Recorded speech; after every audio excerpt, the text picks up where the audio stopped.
On va continuer, on est presque à la fin hein, de la... Alors il y a un autre auteur, c'est un philosophe, qui s'appelle Michel Foucault. Notamment La volonté de savoir, c'est un livre qu'il a écrit chez Gallimard en 1976. Alors, où il exprime un concept qu'il appelle le pouvoir panoptique. Il reprend ça chez Bentham. Bentham, c'est un auteur anglais qui a parlé du panoptique. C'est-à-dire, le panoptique, c'est comme un polyèdre. Exactement comme tu as une boule de cristal, il y a plusieurs faces, hein, comme un polyèdre, voilà un diamant, voilà. Qui a plusieurs faces, donc il y a plusieurs côtés. Donc c'est une image. Il utilise le symbole du polyèdre, le panoptique. Le panoptique. Alors, pour Michel de Foucault, le pouvoir, il faut l'analyser comme une situation stratégique complexe. Il est, pour lui, ubiquitaire. Ubiquitaire, c'est-à-dire le pouvoir, il est partout. C'est pas seulement, il n'est pas seulement au Palais Bourbon. Le pouvoir, il vient de bas en haut, ماشي de haut en bas. ما يبداش في السلطة ويكمل لتحت، لا يبدا لتحت ويكمل في السلطة. C'est contraire à la théorie de Pareto, ici. Maintenant, il prend le contre-pied de Pareto. Pour lui, le pouvoir, il commence d'abord au sein de la famille. Il y a le chef de famille en tant que possible masculin. Rajl, le clan, l'âge, le sexe, tous ces éléments qui sont les éléments de base, maintenant il y a le pouvoir. Par exemple, l'aîné, c'est le benjamin. Le sexe, généralement le sexe mâle, sauf dans les sociétés matriarcales, mais enfin ça se compte sur les doigts d'une main. Et puis le pouvoir clanique, parce que les ordres religieux, les monacos, etc. Le pouvoir, il a commencé là. À la base. Donc pour lui, le pouvoir politique est la condensation formalisée au sommet de la pyramide. Et d'ailleurs, là, il rejoint la problématique de Durkheim. Alors, il dit ceci, l'homme a créé Dieu à sa propre image. L'homme a créé Dieu à sa propre image. Parce que Dieu était, attention, ça me l'a dit, Marsiyat, Rahim, ça il peut aussi sévir. Donc on a projeté sur Dieu les qualifications de l'être humain. C'est ce qu'il dit.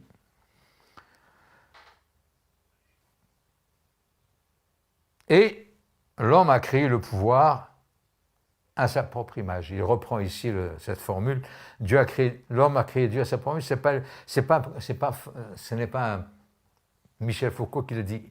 C'est moi qui reprends ici ce que Abraham Mols a dit. Abraham Mols, c'est un cybernéticien et psychosociologue. Il est physicien acousticien au départ. Bon, il s'est converti, voilà, il est là. Il disait, parce qu'on disait que Dieu a créé l'homme à sa propre image, et là, Mols, il renvoie la balle, il dit que c'est l'homme qui a créé Dieu à sa propre image. Mais Michel Foucault dit l'homme a créé le pouvoir à sa propre image.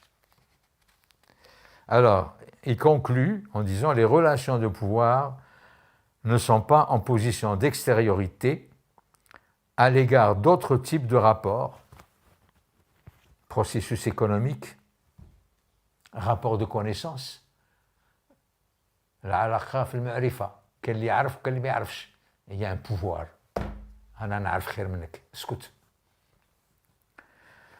Rapport de connaissance, relations sexuelles, mais leur sont immanentes. Voilà. Donc pour lui, le pouvoir, il est là-dedans.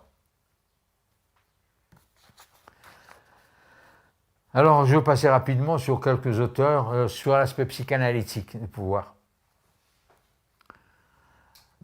Sur le fondement psychanalytique du pouvoir, nous avons Carl Jung,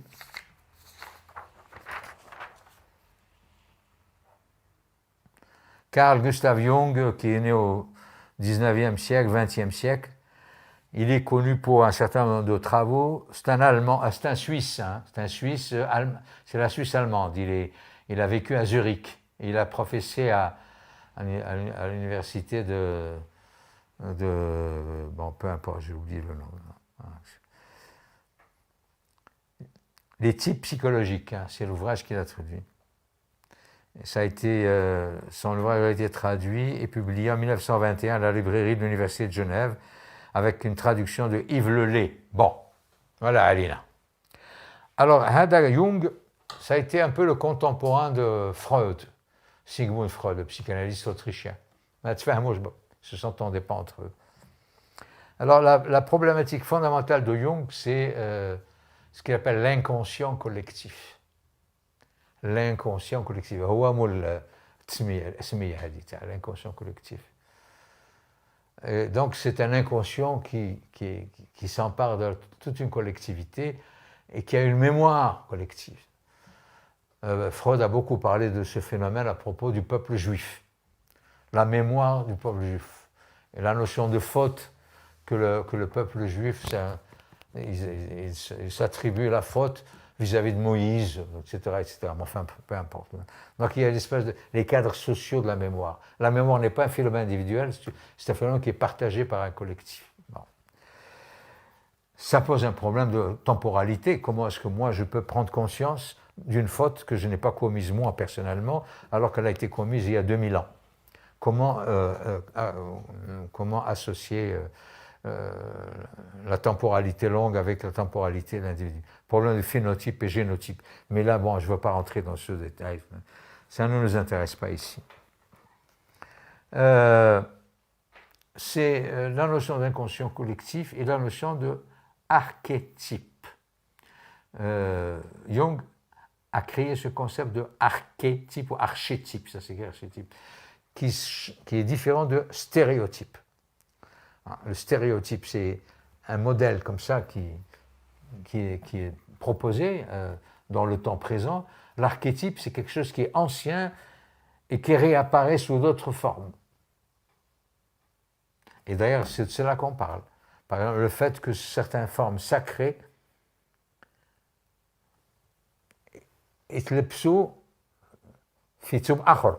certaines formes de sacralité se reproduisent sous des formes laïques ou sous des formes sécularisées.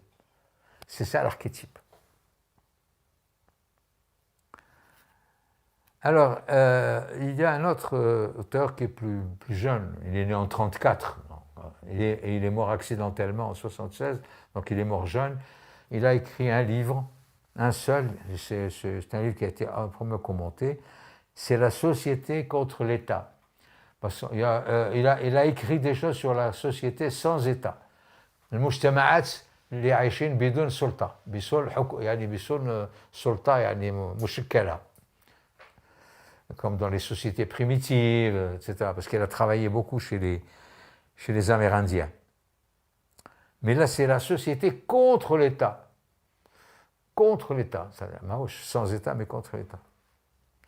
Là aussi, ça a fait l'objet de pas mal de commentaires sur le bienfait, sur le bien fondé de cette possibilité d'une société contre l'État.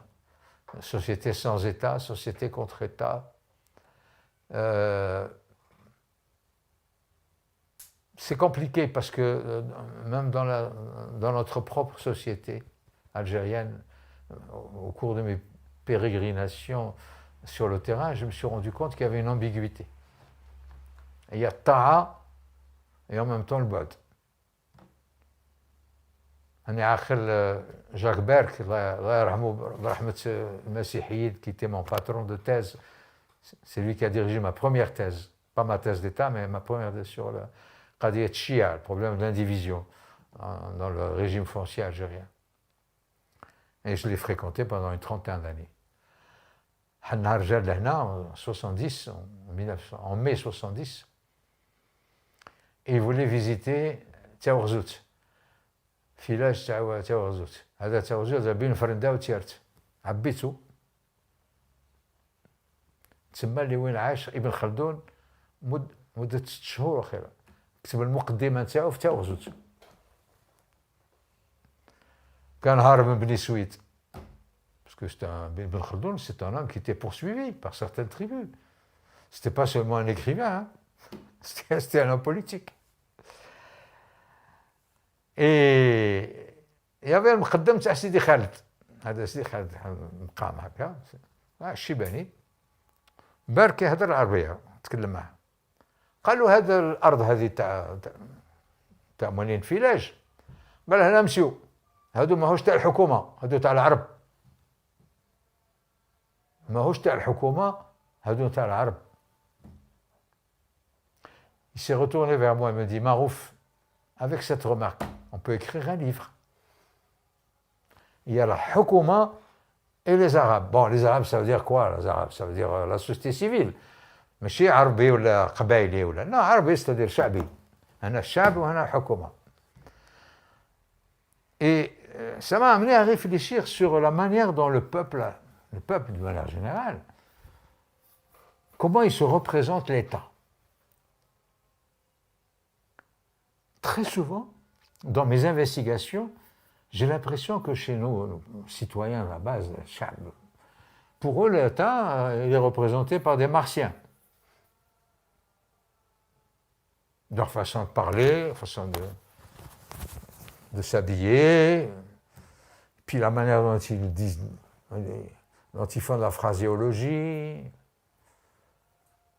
même s'ils parlent en arabe avec l'arabe châtié, innama ou l'itaras ou innama, ça n'a rien à voir avec l'arabe li yarfa huwa. Donc ce sont des personnages étrangers. Il n'y a pas ce même rapport, de comment dirais-je, de convivialité sociale entre ceux qui détiennent le pouvoir, même le pouvoir au niveau le plus moyen et le peuple. Pour eux, ce sont des personnages extérieurs.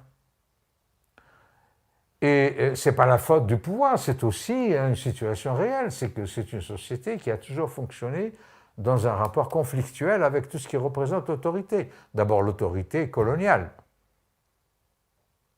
القور كان الحكومة يسميوها البايلك. هذا البايلك وقت الأتراك. سيتي دونك برانيين. احنا الشعب نتاعنا احنا خاطئين البايلك وحنا وقت فرنسا كانوا يسميوها البايلك. Et depuis l'indépendance, on appelait l'administration algérienne Baylek. Le mot Baylek a continué pendant des siècles. Ce qui en dit long, psychologiquement parlant, sur le rapport à l'État. C'est un personnage exogène. Il est dans un rapport d'extériorité. Ça ne veut pas dire que le peuple ne lui fait pas des courbettes. أنا عمسي أنا عمس الرئيس أنا عمس الوزير أنا عمس رئيس البلدية mais على مصلح حسوب il est obligé de faire les courbettes d'où l'ambiguïté et là c'est la définition de Ballandier. Il est à la fois révéré et contesté, mais la notion d'intégrer l'État, d'un côté la société civile et de l'autre côté l'État, intégrer l'État comme répondant à une culture de l'État. ثقافة السلطة والحكومة والدولة ثقافة الدولة. Je ne sais pas. Je me pose une question. Jusqu'à présent, je ne sais pas si cette culture de l'État a été intériorisée. Si on exclut tous les rapports qu'on a à l'État qui sont des rapports utilitaires. Donc, sliha. Mais est-ce qu'il y a une culture de l'État? Par exemple, quand je vois dans des pays, dans des démocraties suédoises, danoises, hollandaises, allemandes, françaises, encore que françaises, je suis quelqu'un qui a volé le fisc, ما déclaraش les impôts. C'est la pire des pires des choses. Il est au banc des accusés. أنا si tu dis خوان الفلوس درت له هذاك راك طلعت قراد يستعرفوا بك راجل والله جبتها. Il y avait une thèse d'ailleurs qui a été soutenue par un nommé de Hou. Je ne sais pas d'ailleurs qu'est-ce qu'il allait faire sur le fleuve Sénégal. Une thèse sur le fleuve Sénégal et des conflits qui existaient chez les paysans le long du fleuve Sénégal. Les conflits existaient entre la Mauritanie et le Sénégal, parce que le fleuve Sénégal continue jusqu'en Mauritanie, jusqu'au sud de la Mauritanie. Et il y avait des conflits. Il avait fait une thèse et il expliquait que la FAO, l'Organisation mondiale de l'agriculture, avait développé un projet de développement rural autour du fleuve Congo, du fleuve Sénégal. Et dans sa thèse, parce que j'ai participé à son jury, il disait que la FAO a demandé à des gens lettrés, des gens qui ont un certain sens de la modernité, prendre le rôle d'animateur pour diriger les paysans sur les programmes de culture, les problèmes qui étaient impliqués par l'Organisation mondiale de l'agriculture, la FAO. Ils ont pris des gens lettrés qui avaient le niveau du bac ou quelque chose comme ça, pas de kshur, parce qu'il y a plusieurs leaderships. Il y a le leadership تاع السجنة وكان le leadership تاع المعرفة. Au moins, ils voulaient des leaders modernes pour assurer la relation avec l'autorité, enfin avec l'administration internationale et puis le peuple. Eh bien, ces jeunes, ils ont triché pour faire plaisir à leur population, à leur communauté. Ils ont triché. Ils ont triché sur les finances, sur des questions financières, parce qu'ils ont demandé de l'aide. Ils avaient besoin de 100 millions de 100 millions de dollars, mais en fait, ils avaient besoin de 50 millions. Ils ont triché sur leurs besoins. Ils ont maximisé uniquement pour en redistribuer, et éventuellement redistribuer, ça allait dans les poches de certains. Or, ces agents de contact entre l'administration et les paysans, ils étaient considérés comme des héros. Ils étaient fêtés comme des héros pour avoir truandé les organisations internationales et en prélevant une partie de l'argent pour le redistribuer. Alors que dans d'autres sociétés, c'est considéré comme haram. Donc, je donne l'exemple du fisc uniquement pour montrer que ça indique le rapport qu'on a à l'État. Combien de gens ici, quand vous allez acheter quelques produits que ce soit, vous donnent comment on appelle ça? Une fiche. Une facture, comment on fait une fiche?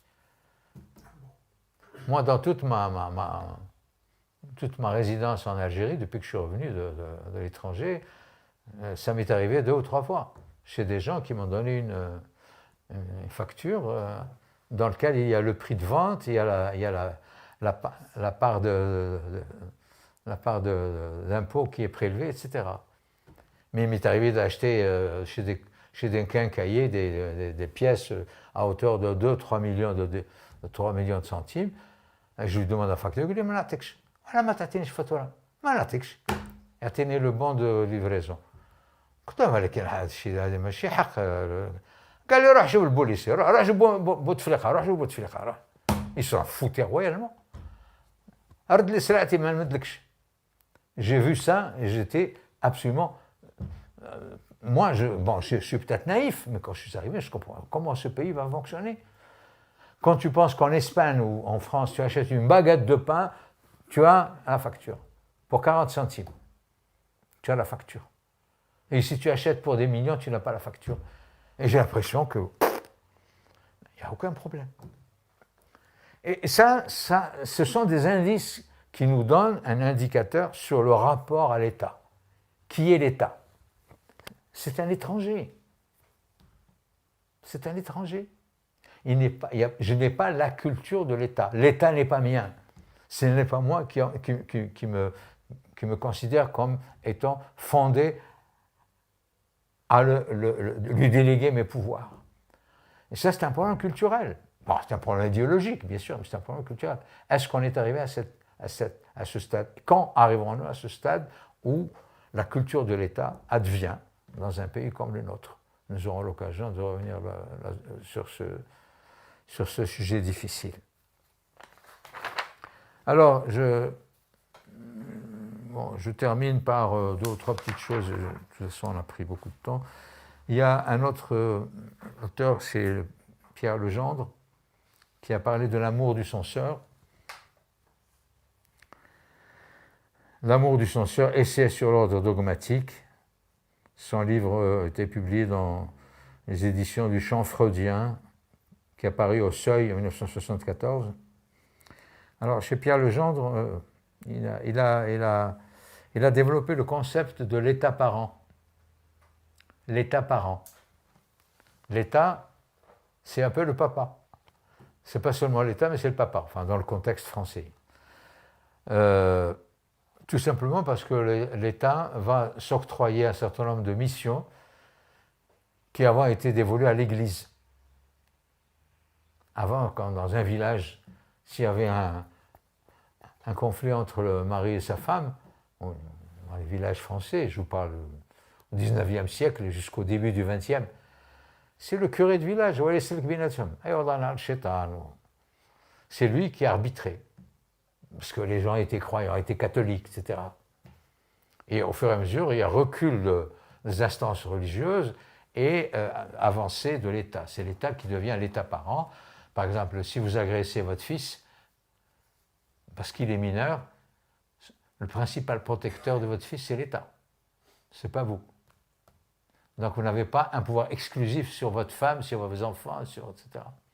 L'État intervient en tant que parent, au sens métaphorique du terme. Legendre a également montré comment cette notion de l'État parent va donner lieu à un état d'esprit où la société civile a besoin d'être censurée, comme si on était frappé de masochisme. L'amour du censeur, sanctionnez-moi s'il vous plaît, punissez-moi, j'ai fait une bêtise. Enfin, c'est un peu exagéré. Hein. Il montre ça. Lui, c'est un psychanalyste, hein, donc il est entré dans la sphère du politique par la psychanalyse. L'amour du censeur. Il y a un côté un petit peu maso. Bon, je ne discute pas le bienfait ou non de sa analyse. Il a été mis en exergue d'un livre auquel j'ai participé avec Nordin Saadi sur sexualité, normes et reproduction de la sexualité, de psychanalyse, sur la notion d'état parent à partir des problématiques de Pierre Legendre. Et enfin, René Girard, qui a écrit deux ouvrages intéressants, La violence et le sacré, paru chez Grasset en 1972, et puis Le bouc émissaire, toujours chez Grasset en 1982. Alors là aussi, chez René Girard, il y a cette idée suivant laquelle le pouvoir est un mal nécessaire. On en a besoin pour nous exorciser, pour l'adorer ou pour le châtier. On en a besoin.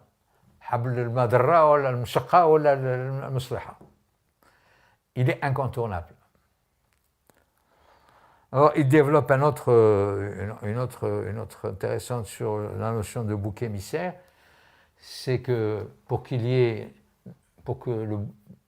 cette notion de bouc émissaire présuppose l'existence de trois acteurs.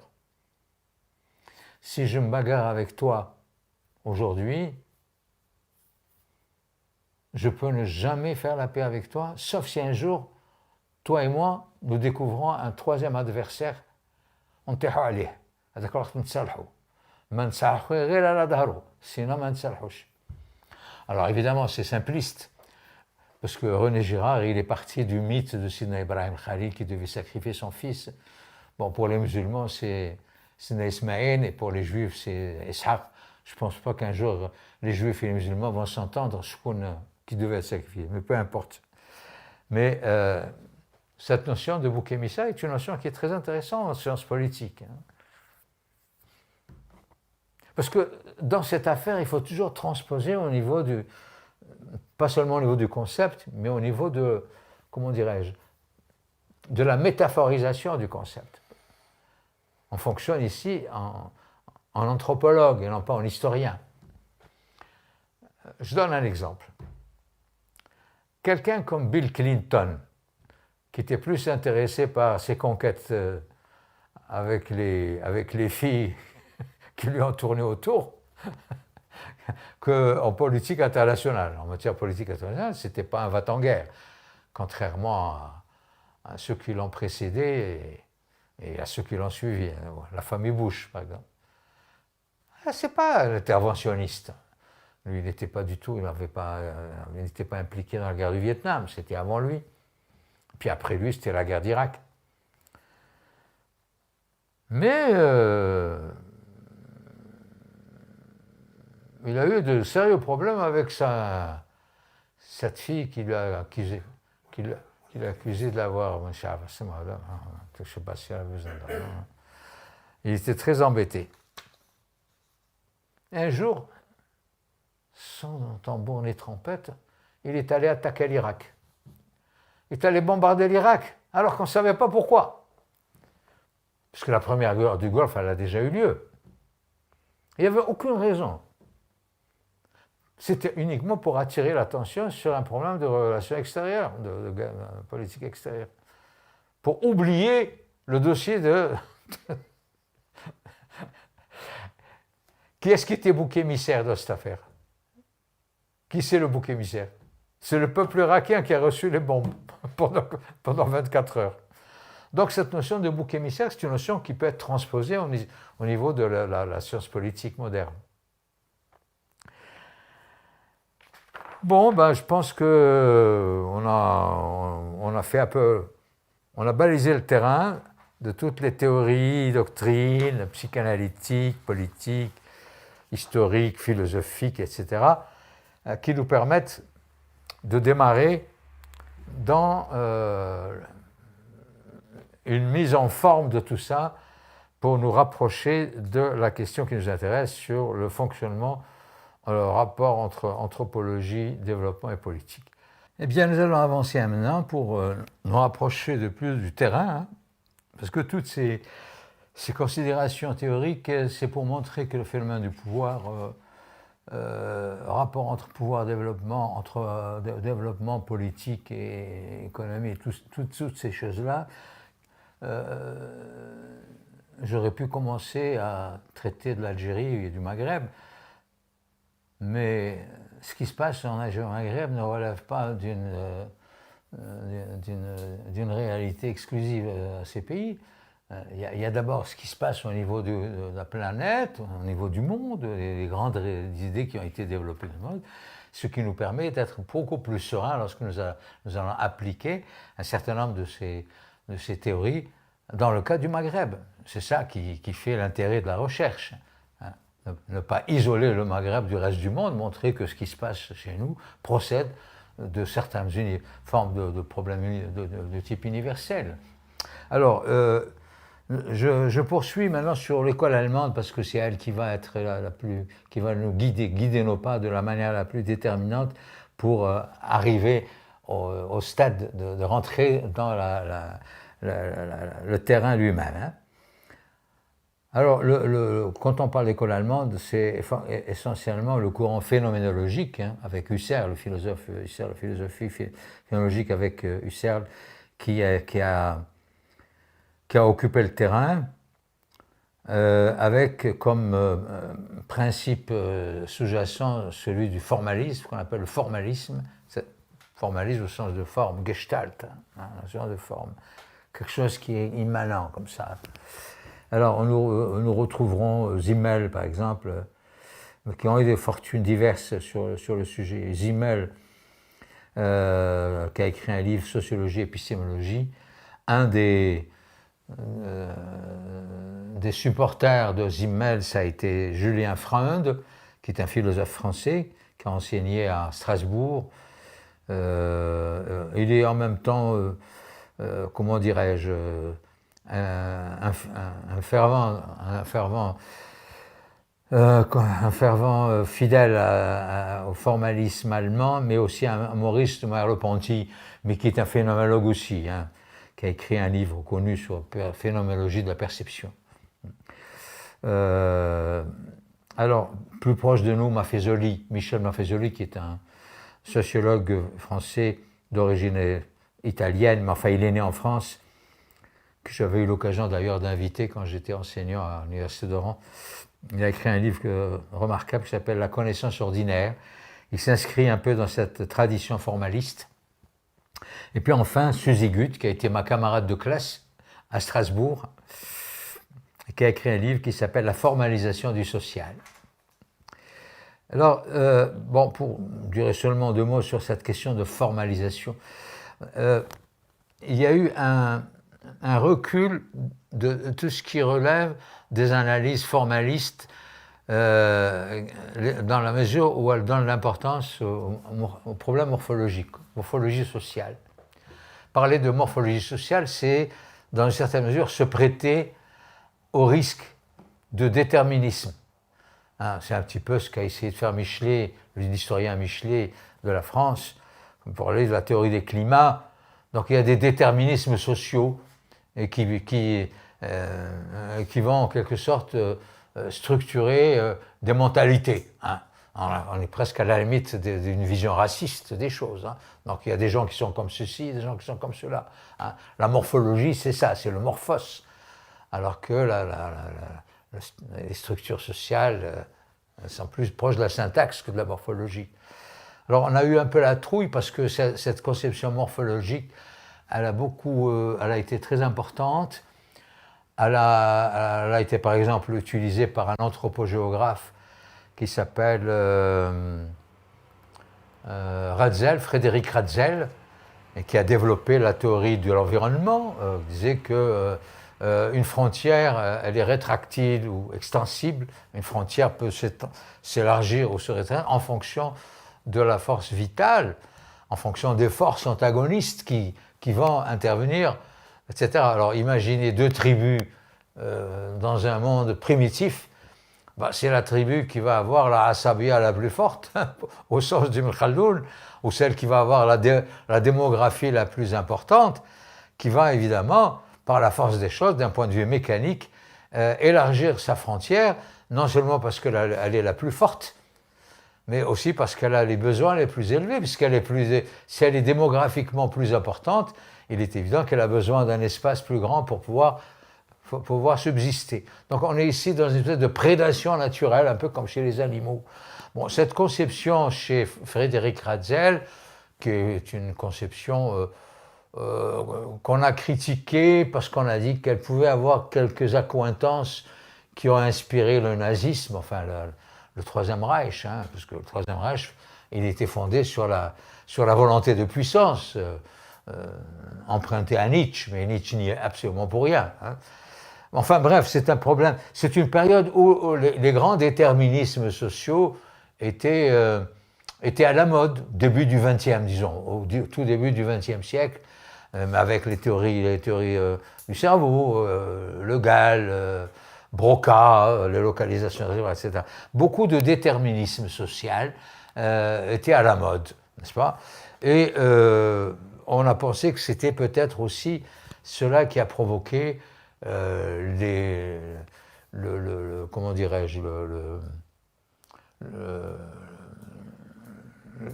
la thèse de la supériorité raciale, etc.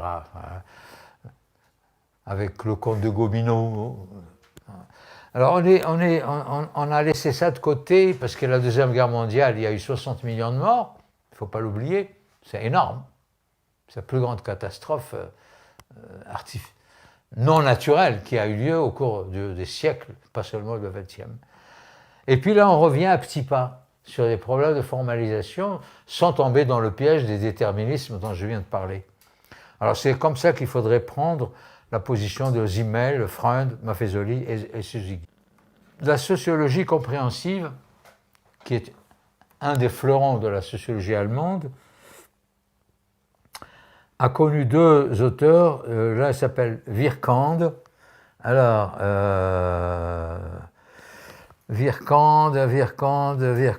Alfred Virkand, je cherchais le prénom, 19e, 20e siècle. C'est lui qui a développé la sociologie formaliste, n'est-ce pas, avec Simmel, et qui a porté sur les questions de morphologie sociale, ce dont je viens de parler. Il a influencé un peu sur Max Weber, hein. Max Weber qui a construit sa théorie des types idéaux, l'idéal type. Et le deuxième, c'est Ferdinand Tönnies. Ferdinand Tönnies, également 19e, 20e siècle, et c'est lui qui a développé le paradigme communauté-société. Community and Society. En allemand, c'est Gemeinwissenschaft and Gesellwissenschaft.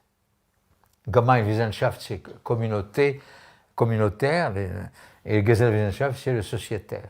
Alors, il y a eu une guerre, j'allais dire presque fratricide, entre les formalistes allemands, notamment Max Weber d'ailleurs, et Durkheim. Parce que Durkheim, lui, il était pour une conception explicative de la société. Donc pour lui, il était pour le sociétal, kullu huwa mujtama'i. Et tandis que Max Weber a donné plus d'importance à tout ce qui est communautaire, jama'i. Le jama'a ou le mujtama'. Ce sont deux choses différentes. Le communautaire, il y a les liens du sang, il y a l'affect. Et d'ailleurs, chez les Allemands, le droit du sang prime sur le droit du sol. En France, c'est le droit du sol. Si tu es né en France, tu as la nationalité française. Mais pour être allemand chez les Allemands, c'est à avoir le sang allemand. Donc on est beaucoup dans une conception plus communautariste, Gemeinschaft, et non pas Gesellschaft. Bon, on peut câbler de tous les péchés capitaux le peuple allemand d'avoir créé cette vision communautariste qui aurait été à l'origine des deux guerres mondiales, etc., etc. Et cette notion de supériorité raciale, teutonique, etc. Il faut remettre les choses à leur juste proportion. Je pense que ni Max Weber, d'ailleurs Max Weber, qui a assisté à la Première Guerre mondiale, mais pas assisté à la Deuxième. Ce sont deux conceptions de la sociologie complètement différentes, mais il faut tenir compte du formalisme, théorie formaliste, parce qu'elle permet d'éclairer sur un certain nombre de sociétés sans tomber dans le travers des visions normatives, enfin des approches normatives.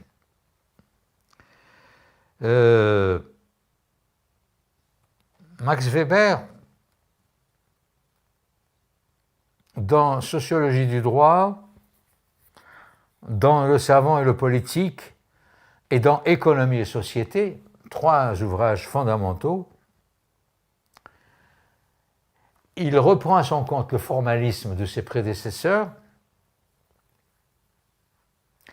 mais il n'est pas très tranchant sur la diade communauté-société.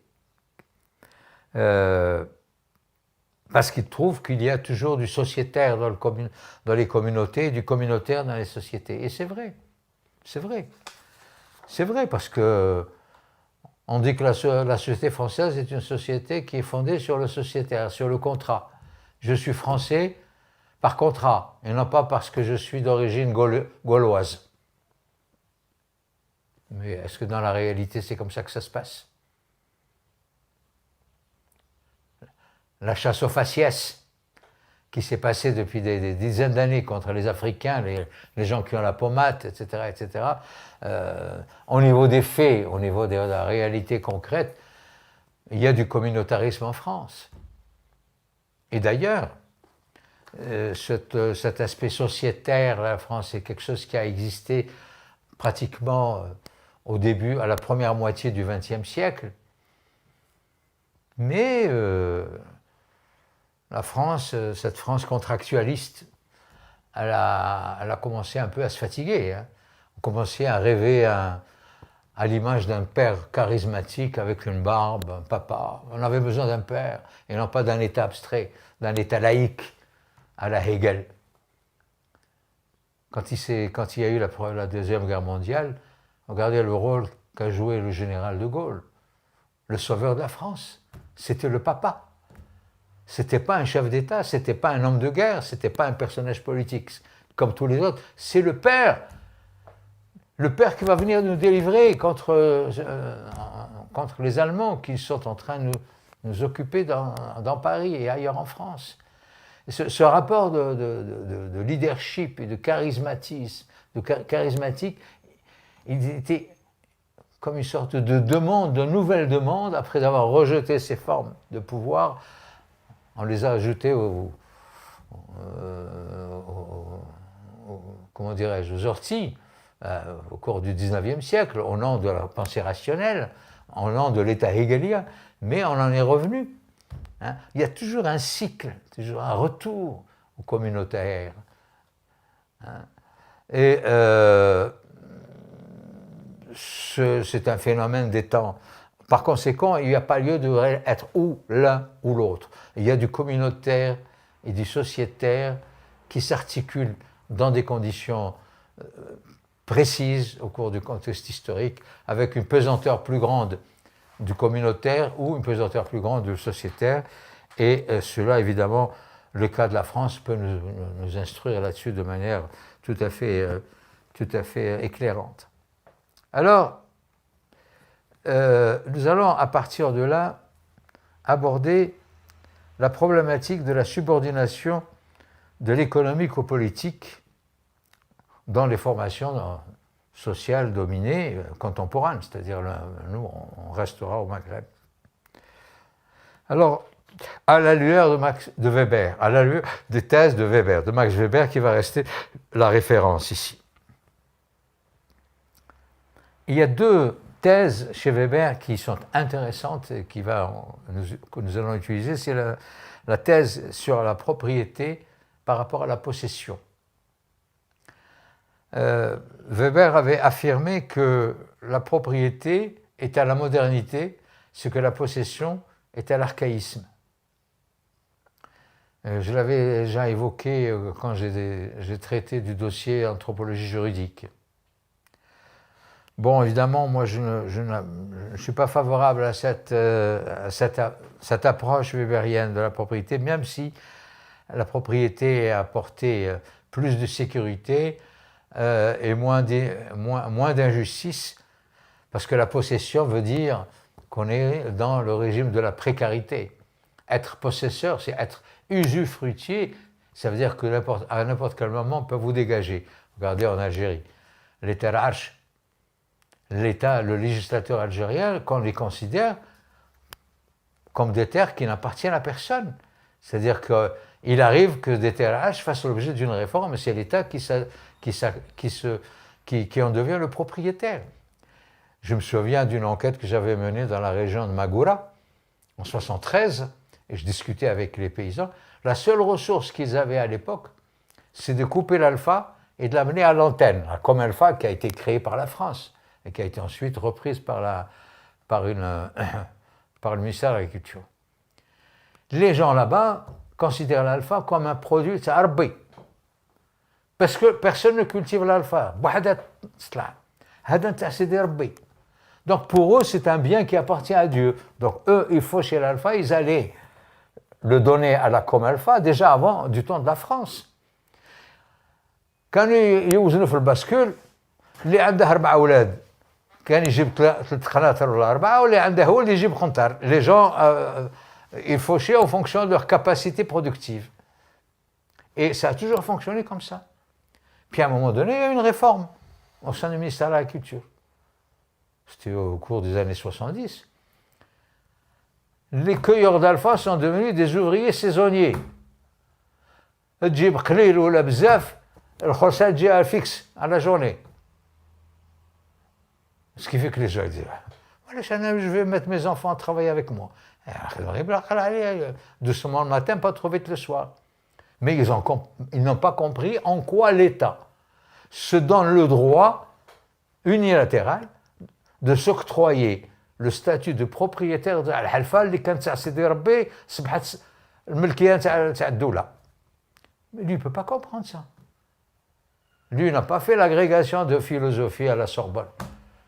Pendant des siècles, il a compris, c'était comme ça. Et l'État algérien, il s'est octroyé ce privilège, très souvent de manière involontaire.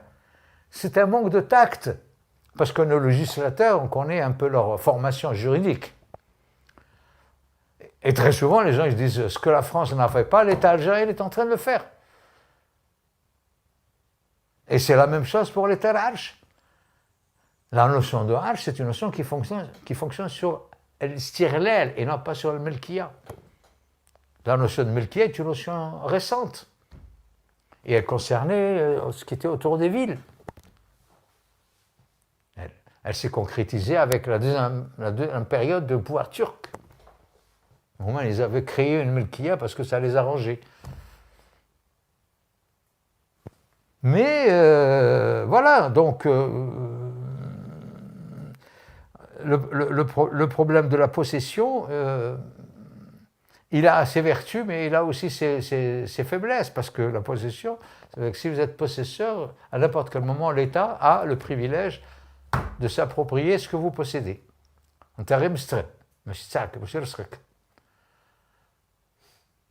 Et aujourd'hui, les terres de parcours, les terres archéales sont en danger.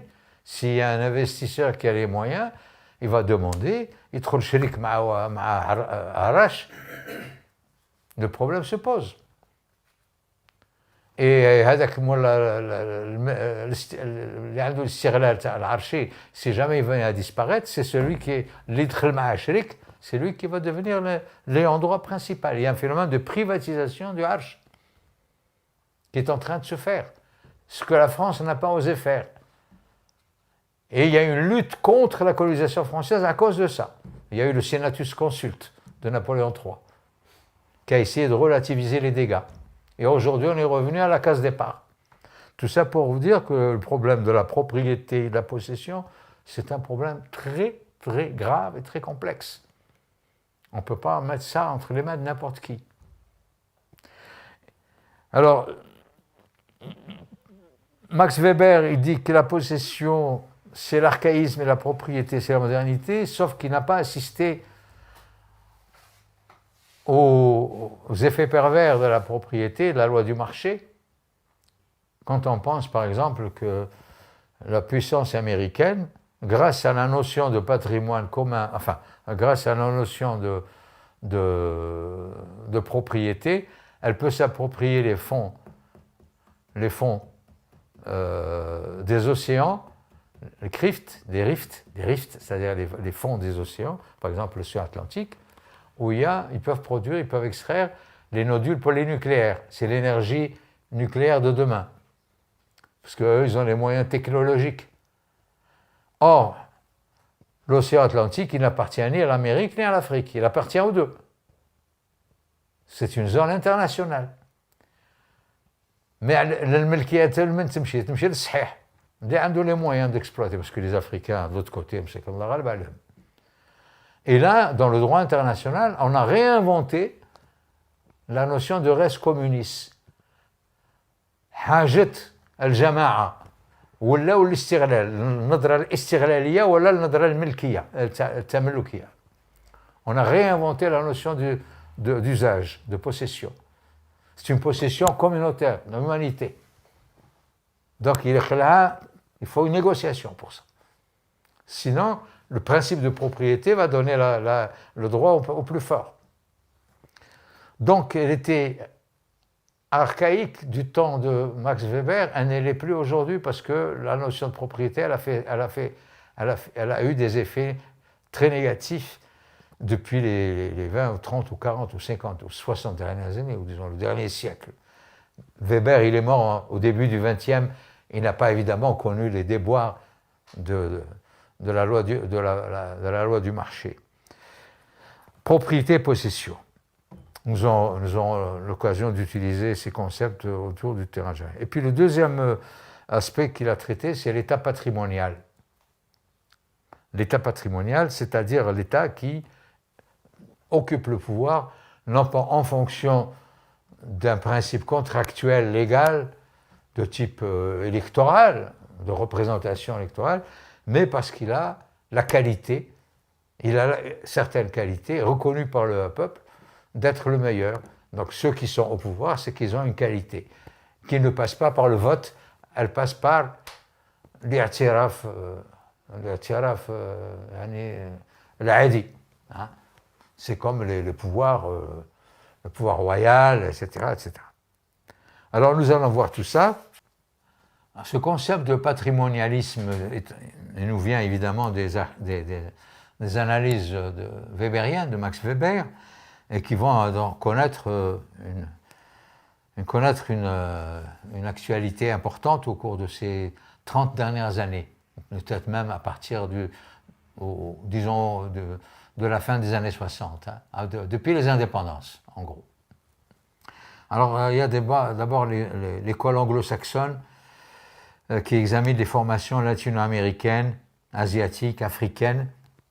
Je cite ici le patrimonialisme, cette notion de...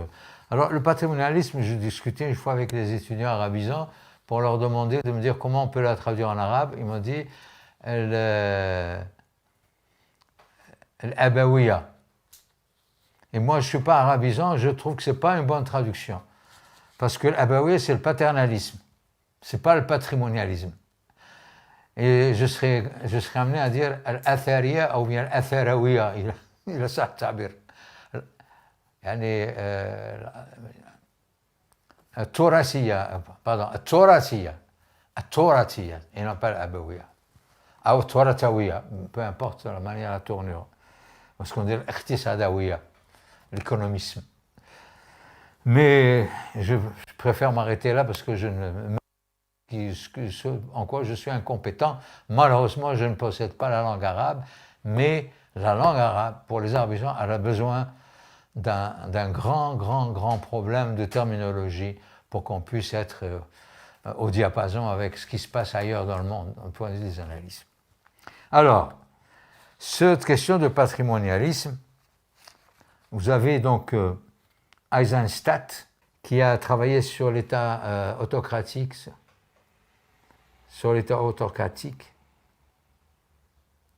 Alors, je cite son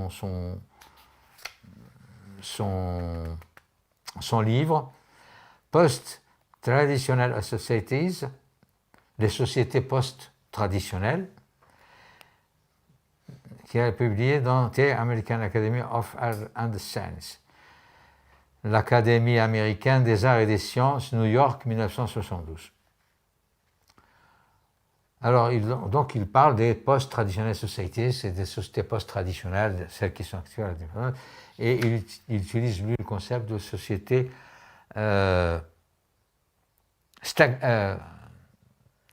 stagnationniste, quelque chose comme ça, autarcique, les sociétés autarciques. Alors, évidemment, le problème du patrimonialisme, c'est un problème qui se pose dans le cadre des gouvernances pré-capitalistes. Je parlais tout à l'heure, par exemple, des monarchies. Toutes les monarchies européennes, c'est des monarchies patrimoniales. Le roi de France, ils étaient rois, non pas parce qu'ils étaient les plus méritants, ou parce qu'ils étaient propriétaires de leur territoire, mais parce que dans l'imaginaire social, ils avaient une légitimité qui, généralement, quand on creuse à la légitimité, elle est de droit divin. Toutes les familles royales, elles ont une légitimité de droit divin. Donc il y a un rapport avec le mystique et le religieux. C'est un peu comme nos pouvoirs monarchiques chez nous, qui se fondent sur le shorfa, que ce soit en Maroc, en Jordanie ou dans les pays du Golfe. Donc, il n'y a pas à discuter de la validité de ces formes de représentation, elles sont acceptées ou refusées. Et quand elles sont refusées, c'est la Révolution. Ça a été la Révolution française en 1789. Ça a été d'autres révolutions identiques ailleurs dans les pays occidentaux. الأثروية أو من التراثية.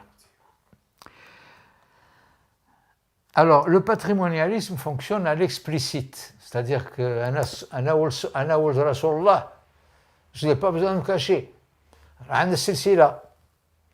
Et d'ailleurs, quand vous allez au Jama' al-Kbir, Dar al-Bayda, vous avez la généalogie bin Hassan II et Rasulullah, c'est écrit en lettres d'or.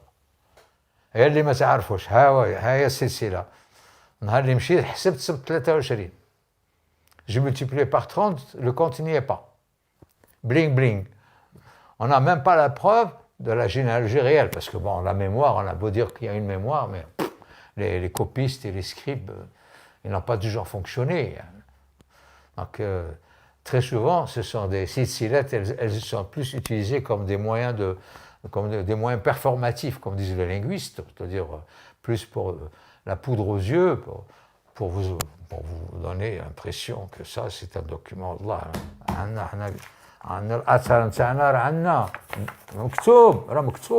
C'est-à-dire, on parle de comme quelque chose de sacré. On n'est pas dans l'oralité, mais on est dans l'écrit. Mais un écrit sacralisé, pas l'écrit banal. Ensuite, il y a le concept qu'ils vont utiliser qui est le néo-patrimonialisme.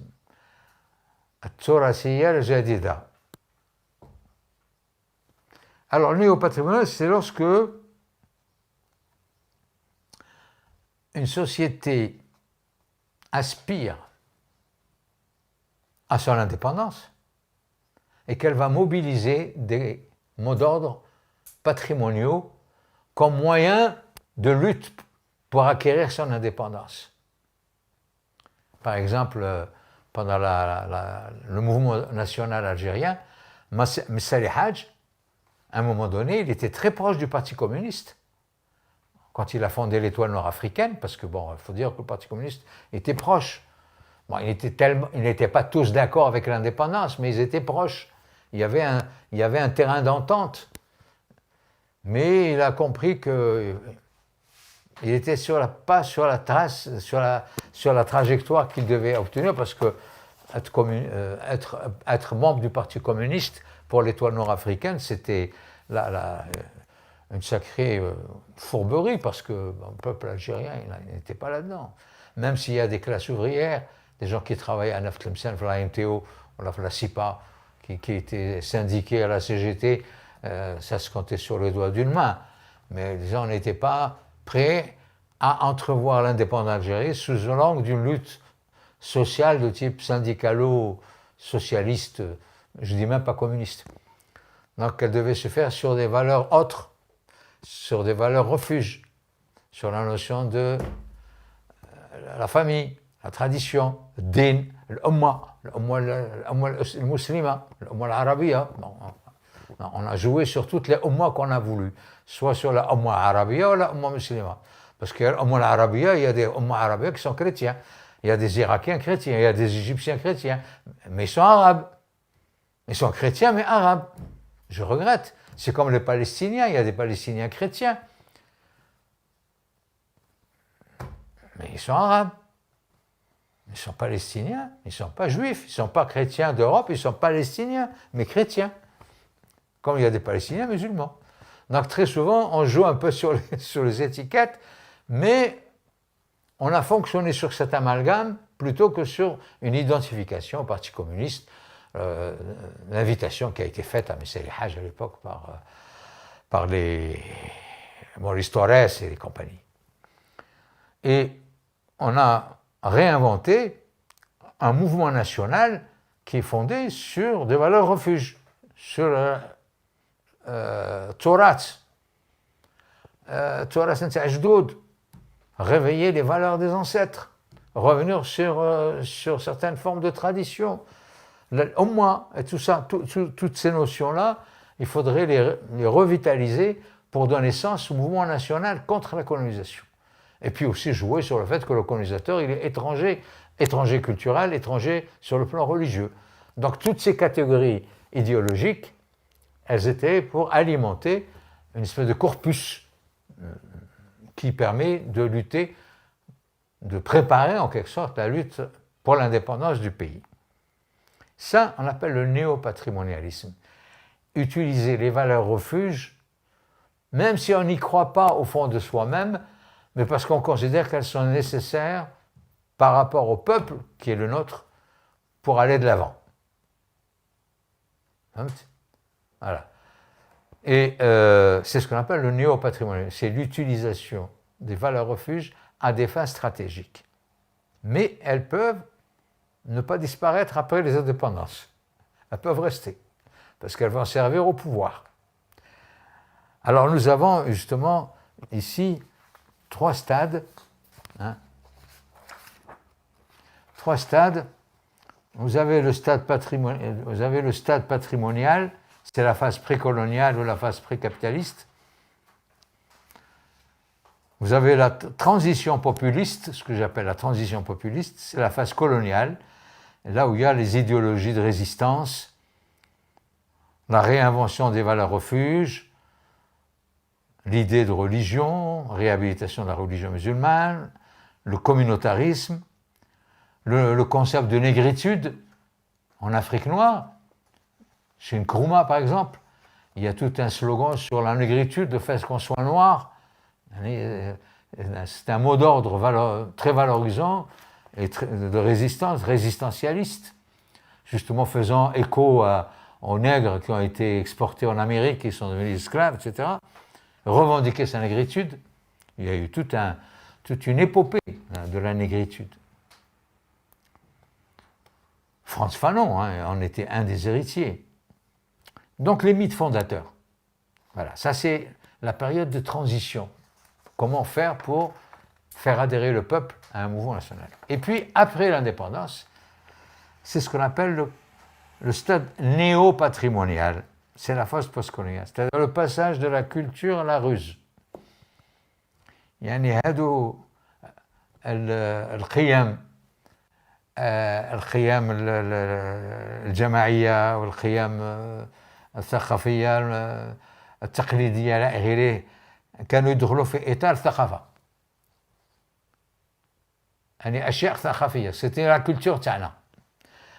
Or il se trouve que هذه القيم أصبحت استراتيجية للسلطة بالنسبة في يد السلطة. C'est devenu une ruse. On est passé de la culture à la ruse, الحيل. أصبحت حيلة. C'est une ruse, c'est une sorte d'instrumentalisation idéologique, une stratégie de reproduction du pouvoir, une instrumentalisation des valeurs traditionnelles, etc., etc. Donc vous voyez, c'est-à-dire on réutilise ces matériaux qui étaient utiles pendant la Révolution, pendant l'indépendance, et puis on va les réutiliser pour que le pouvoir se maintienne. D'où la notion de légitimité, etc. Donc voilà, tout ça, ce sont des catégories théoriques que j'évoque, qui vont nous permettre de mieux comprendre quand on va rentrer ça, sur le terrain, parce que tout ça, on revient sur les concrets. On va parler des périodes précises qu'a connues le Maghreb en général et l'Algérie en particulier. Donc il y a ces 3 périodes, et nous allons construire un modèle théorique comme hypothèse de travail pour le Maghreb, mais susceptible de généralisation, pour montrer comment fonctionne le système de subordination de la rationalité économique à la rationalité politique.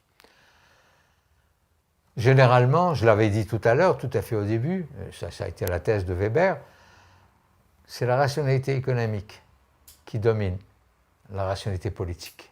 السياسة تجي من تحت. الاقتصاد هو اللي يحكم. يعني ce sont les contraintes économiques, les exigences économiques qui vont déterminer la politique et non pas l'inverse. L'inverse c'était في الماضي في القرون الوسطى. Mais dans la société moderne, capitaliste, c'est l'économie qui domine. Or, ce que nous allons essayer de montrer ici, à travers le Maghreb, c'est l'inverse. C'est le politique qui subordonne l'économique. Même si l'économique est considéré comme la partie émergée de l'iceberg. Donc on va jouer sur cette articulation inversée. Alors, pour montrer cela, et ça, nous sommes dans le néopatrimonialisme, hein, c'est ça le néopatrimonialisme. Alors, il y a deux critères. Il y a le critère de légitimité. Le critère de légitimité, c'est-à-dire le sharaïa. Elle fonctionne sur le temps long. Ça peut durer un siècle, ça peut durer plus. C'est le modèle archétypal, le concept qu'a employé Jung. Archétype, ce qui est derrière. ما هو الذي يحرك الأشياء ولكن راه مخفي. علاش باين. Et le critère B, c'est le critère d'intelligibilité. كيف يقال هذاك الشيء؟ الشرعية كيف تترجم؟ مانيش نهضر على الدولة المغربية، يعني نهضر على الدولة نتاعنا، لأن الدولة المغربية قلت لك يجي يقول لك أنا ولد رسول الله. يجي يقول ها والشعب يقول له إيه أنت ولد رسول الله ونسجدوا لك. أبار لي ريفان هما ما تعرفوش بيه. نحن ما نجيبش نقول بومدين ولا بومدين ولا بن بلا ولا شادلي ولا حتى حنا نجي نقول لك انا ولد فلان ولا فلان، ما يقولش حتى انا ولد سيدي خليل ولا يعطي اون ريفيرونس تاع ان غراند سبيريتواليتي. لا، حنا سي السنتراليزم ديموكراتيك، الشعب هو اللي يحكم. Tu vois. Et pourtant, le problème de la légitimité, il se pose. Il se pose d'une autre manière. Sauf que cette légitimité, elle va s'exprimer en termes rationnels. Socialisme, planification, le moussawet, récupérer les biens que nous a confisqués le Siamar, et l'akhiré. On est sur un slogan moderne, CSA, l'Asriya, qui exprime quelque chose qui est derrière. J'aurai l'occasion de revenir là-dessus. Il y a هذا ما يحرك la légitimité, c'est-à-dire Sharia, il fonctionne sur le court terme et non pas sur le long terme. Par exemple, في وقت من بالله كنا نهضروا على الأخوية, fraternité, nous sommes tous des frères. C'était un capital symbolique. Il n'y avait pas grand-chose à distribuer. حتى البترول كانوا عادوا للشركات في فرنسا. أسن ريباري كومباني. كي جابوا خص بومدين بركات. حنا خاوة داكور بصح شوية تاع كسمو. Et وقت بومدين توزعت الأرزاق. La redistribution, elle a commencé. La rente, la politique de la rente. Ben Bella, il a fait appel au peuple, mais كل واحد يمد الصياغة ولا من gauche ولا انت كنت عاد ما زادتش. C'était en 63. صندوق تضامن. Tu demandes à tes parents là. ما كاش فاميليا في الجزائر اللي ما مدوش حاجة هذاك الوقت. C'est pour fondre ça, pour constituer le trésor. On n'avait pas un sou. Donc on ne pouvait pas distribuer, on ne pouvait distribuer que des symboles. Nous sommes khawa, حنا khawa كامل. D'ailleurs كنا نهضروا frère, يا cher frère, كنا نهضروا غير frère. هذاك الفرير هذاك, c'était les slogans, on utilisait ça dans le langage courant. On était dans le fraternalisme. Hein. Bon, puis frère sahab, ça. Et puis les gens commençaient à arriver en ville. Les logements étaient occupés, les logements qui ont été là. الناس ماجاهم بادية خصو الماكلة خصو الخدمة خص هادي. Et puis nous avons fabriqué une société salariale à la baisse. Moi je ne vais pas revenir, je ne fais que annoncer les couleurs, hein, pour montrer l'intelligibilité, elle change suivant le contexte. On a parlé du fraternalisme, de la société égalitaire, socialiste, etc. Puis ensuite, avec Shadli, on est parti sur un autre intelligibilité. الذي يقال مباشرة في الساحة ماهوش المساواة الاشتراكية لا. On est revenu à la رأسمالية, on est venu au capitalisme. ما كانش عيب, ما في عيب. الشيء اللي كنا عاملينه حرام أصبح محلل. Etc. Donc, le critère B, ce qu'on appelle l'intelligibilité, الشيء اللي يقال مباشرة عنده الوقت محدد. Il fonctionne dans le court terme. Il change suivant le contexte. Mais la légitimité, elle dure longtemps. Et chez nous, elle n'a pas changé. Malgré le hirak. On est toujours dans le critère de légitimité initial, l'ibda, 1962, jusqu'à preuve du contraire. Alors je vais faire un schéma de ça. Ce schéma, il est simple, c'est ça. Vous avez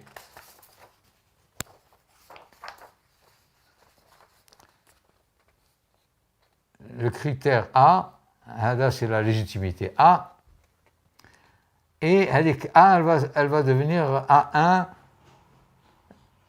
بعد وقت عصر معين عاود A2, c'est-à-dire ça c'est le mode d'intelligibilité, ça c'est la légitimité, ça c'est l'intelligibilité.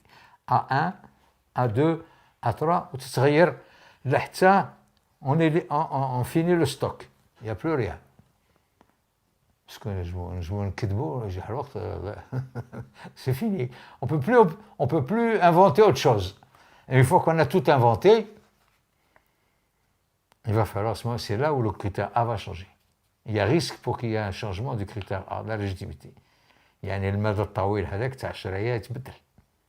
C'est là où il y a des ruptures violentes, ce qu'on appelle des ruptures révolutionnaires. Est-ce que ça a été le cas de l'Algérie avec le Hirak? Je n'en sais rien. C'est trop proche. Il faut un peu de temps pour s'en rendre compte. On ne sait pas ce qui va se passer. Voilà, donc quand il y a changement du critère de légitimité, donc on passe de A à B, donc c'est le modèle de légitimité qui change, et puis alors on va donc à B, de A1, B1, B2, B3, etc. Je ne sais pas si c'est clair, hein? Tu revois ça. Voilà, alors je laisse tout ça pour que revisiter ça dans le cadre du montage, et puis ça. Alors, il y a un autre, et je termine par ça, la plurivalence paradigmatique située à la problématique de la rationalité économique comme discours et la rationalité politique comme pratique. Voilà, là, il y a un tableau d'équivalence. Bon, tu le vois, hein, voilà. Donc, il y a le registre du champ théorique, donc l'anthropologie historique, l'épistémologie, l'anthropologie culturelle, l'analyse politico-institutionnelle, le champ économique, la temporalité. Toutes ces données, elles vont être transposées soit en termes de contenu latent, soit en termes de contenu manifeste. Le contenu latent,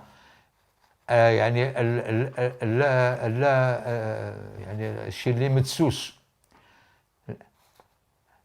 ce qui n'est pas visible. Hein? Alors, par exemple, pour l'épistémologie, c'est la rationalité informelle, l'aqlaniya la mubashara. Pour l'anthropologie culturelle, c'est archétype, le concept produit par Jung. L'analyse politico-institutionnelle, c'est ce qu'on appelle système. Le champ économique, c'est la structure, le bunya. La temporalité, c'est le cycle long. Le contenu latent, hein, cycle long, le madatawil. Mais ça peut être le temps surprise, au sens de Gurevitch. Gurevitch parle de temps surprise. Les révolutions, elles sont toujours une surprise. Tu t'y attends pas. C'est comme un tremblement de terre. Ça peut durer 1 siècle, 2 siècles, et puis tout à coup, boum, دعوة انخلبت, انقلاب. ماشي انقلاب. كل شيء انقلب, كل شيء تبدل. Parce qu'il y avait il y avait un moment donné où ça ne pouvait plus tenir. C'est un peu ce qui se passe avec la pandémie, sur le plan naturel. Hein. Il y a des phénomènes qui durent des siècles, des millénaires, et puis tout, pac, ce qu'on appelle le temps surprise, au sens de Gurvitch. Alors ça, c'est le contenu manifeste. Bon, le critère de légitimité, dans le cadre B, c'est le critère d'intelligibilité. Rationalité informelle, rationalité formelle, rationalisation du discours, socialisme, Moussawat, la modernisation, la numérisation, ou, tout le discours blin-blin qui est à l'asrana. Bon. Alors, archétype, stéréotype, un critère B, c'est-à-dire la structure prégnante. Système-régime, une différence entre système et régime. Je donne un exemple. Bourguiba, quand il a pris le pouvoir, le système bourguibien, c'était un système socialiste. Il a opté pour le socialisme, Bourguiba. Et il a demandé à Mohamed Ben Salah, qui était Premier ministre, de réformer l'agriculture. Et à l'époque, l'agriculture à Tunisie, c'était une agriculture, c'était une agriculture seigneuriale. Les شخصيات كبار كيما هذيك هادي نويرة اللي كان un grand mercanti kbir, un grand possédant qui a été en même temps un personnage politique qui a joué le rôle, parce que même des gens qui sont la grande bourgeoisie, elle a joué son rôle politique pour l'indépendance, pas pour les mêmes raisons que les autres, mais enfin bref, c'est comme ça. Bon. Et il a été مسكين, la demande de Bourguiba قال له صلح الناس je veux un système coopératif parce qu'elle aime l'agriculture féodale. Il a commencé à travailler sur les ordres de Bourguiba. ويهضر مع الشعب يقول لهم هنا هذا يجيو هذوك المركنتيه موالين الخيم الكبار يمشيو يهضروا مع الشعب يقول لهم هادو شيوعيين هادو ما يامنوش بربي هادو كذا شيء الاخر هذاك لو بوبل bon je schématise un petit peu le peuple paysan il est revenu en arrière là ils ont été conquis par le langage de la tradition. La réforme de Messalah a échoué. Et qu'est-ce qu'il a fait Bourguiba? Il aurait pu se tirer une balle dans la tête, parce que c'est lui le responsable. Là, c'est le système. Bourguiba, c'est le système. Et Messalah, c'est le régime. Il est mortel. Il s'est arrangé pour le faire sortir. Enfin bref. Je l'ai rencontré à Cuba en 1980. C'est terrible ce que je dis. Voilà la différence entre un système et un régime. Un système, il est fait pour durer. Même s'il est incarné par des personnages, par des héros, Shakhsiyat. Bourguiba, c'était une personnalité importante, qui est Messali. Mais le régime, il est mortel. Les gens changent. Et les gens qui représentent le système ne peuvent pas changer comme ça. Ils changent soit ils moutent, ou là, ils. Mais les gens qui représentent le régime, on peut les changer. Tu es ministre, mais ceux qui représentent le système, ils يمشوا يمشوا هكذاك. أما يمشي يموت يتبدل بالموت ولا يقتلوه. فتش على ce qui s'est passé chez nous.